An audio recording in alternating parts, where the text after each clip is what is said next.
안녕하세요. 영화 한 잔의 주인장입니다. 오늘의 한 잔은 미러 넘버 3입니다. 미러 넘버 3에 대한 스포일러 가득한 리뷰가 있습니다. 아직 영화를 보지 않았거나 볼 예정이신 분들, 스포일러를 피하고 싶은 분은 여기서 영상을 멈추고 영화 관람 후 시청하시길 바랍니다. 그럼 시작하겠습니다.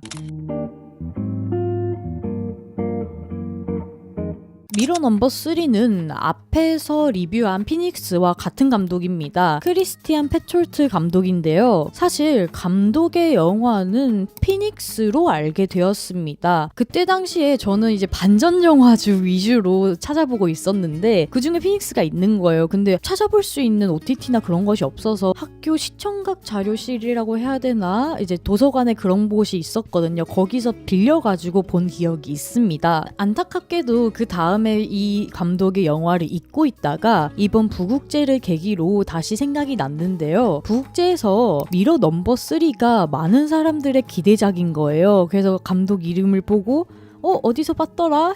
아, 피닉스의 그 감독이라고 해서 영화관에서 찾아보고 왔습니다. 근데 이게 원소 3부작 중에 마지막이더라고요. 운디네, 어파이어, 미러 넘버 3로 이어지는 원소 3부작이라고 하는데 운디네가 물, 어파이어가 불, 그 다음 미러 넘버 3가 바람이라고 저는 알고 있습니다. 혹시 틀리면 틀렸다고 댓글로 알려주세요. 그래서 미러 넘버 3는 바람에 대한 모티브가 굉장히 강하게 나온다라고 생각이 드는 데요. 본격적인 이야기의 배경이 되는 집에 나부끼는 바람이 굉장히 인상적이고 자동차가 도로에 지나갈 때 표현되는 그런 바람 등도 인상적입니다. 자, 대략적인 줄거리는 다음과 같습니다. 남자친구와 남자친구의 친구들과 같이 여행을 가게 된 주인공은 사실 여행을 너무 가기 싫은 거예요. 그래서 이 중간 포인트에서 나 안 가고 싶어 라고 말을 한 다음에 되돌아가는 길에 차가 전복되어서 남자친구는 그 자리에서 직사를 하고 자신은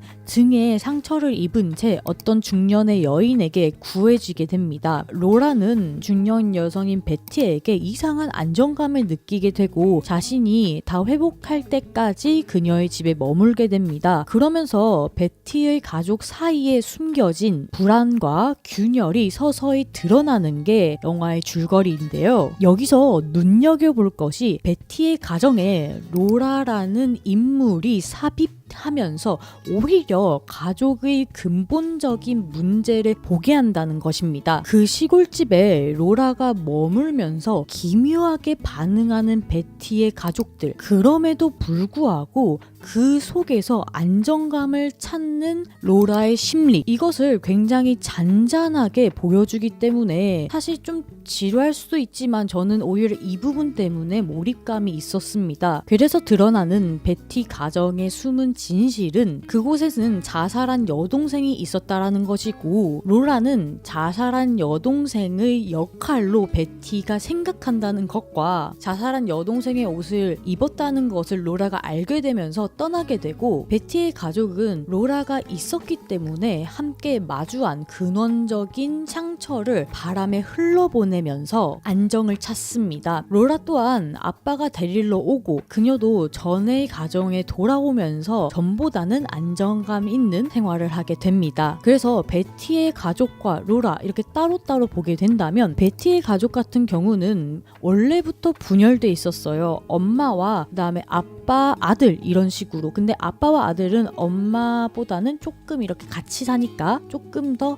유대가 있었다라고 보는데 이 사이에서 로라라는 인물이 편입을 하게 되면서 근본적인 상처를 직면하고 회복하게 되는 겁니다. 그래서 엄마, 아빠, 그 다음에 아들 요렇게 서로 식사를 하는 장면도 나오잖아요. 저는 그것이 상처를 붙들려고 하는 것이 아니라 바람에 흩날려 버리면서 오히려 회복됐다라는 장면 같았습니다. 로라 같은 경우는 오프닝을 보면 삶에 대해서 권태와 불안이 있다는 것을 알 수 있습니다. 하지만 이 안정적인 가족 체험을 하면서 회복이 되게 되는데 이게 불안정한 회복이 되려면 이 안정적인 가족에 그냥 속해져 있어야 되잖아요. 있거든요. 하지만 이 안정적인 가족은 가짜입니다. 이 가짜인 것을 알고 그것을 깨부수고 나오면서 진정한 회복에 다다랐다라고 저는 보고 있습니다. 그래서 이 회복의 과정이 감정적으로 폭발할 듯이 혹은 굉장히 처연하게 극복하는 것이 아니라 바람에 민들레 홀씨 휘날리게 어쩌면 자연스럽게 내보내는 그런 시적이고 은유적인 영화의 표현이 굉장히 좋았습니다. 이건 여담이지만 저는 이 영화를 보면서 두 영화가 또 떠올랐는데요. 첫 번째 영화는 말없는 소녀였습니다. 제가 한 잔 말아본 적도 있는데 그 이유는 뭐냐면 죽은 자를 대처하여 바라보는 가족들의 그런 시선? 그럼에도 불구하고 회복되는 이야기, 물론 배경과 회복 방법은 아예 다르지만 그래서 뭔가 말없는 소녀의 성인판이라는 느낌도 들었고요. 미드소마도 생각이 났는데 그 이유는 뭐냐면 가족의 죽음, 그러니까 친한 지인의 죽음으로 인한 상처가 났고 그게 공동체에 의해서 회복된다라는 점이 미드소마와 좀 비슷하지 않나? 라는 생각도 들었습니다. 이렇게 깊게 생각해본 미러 넘버 3의 한 주평은 스쳐가는 바람을 붙잡으려 할 때 회복되는 아이러니입니다. 잔점수는 10잔 중 8잔 원샷입니다. 여러분의 구독, 좋아요, 댓글은 소중한 채널을 운영하는데 아주 큰 힘이 됩니다. 구독, 좋아요 눌러주시고 댓글로 생각을 알려주세요. 그럼 다음 영상에서 뵙겠습니다. 모두들 안녕.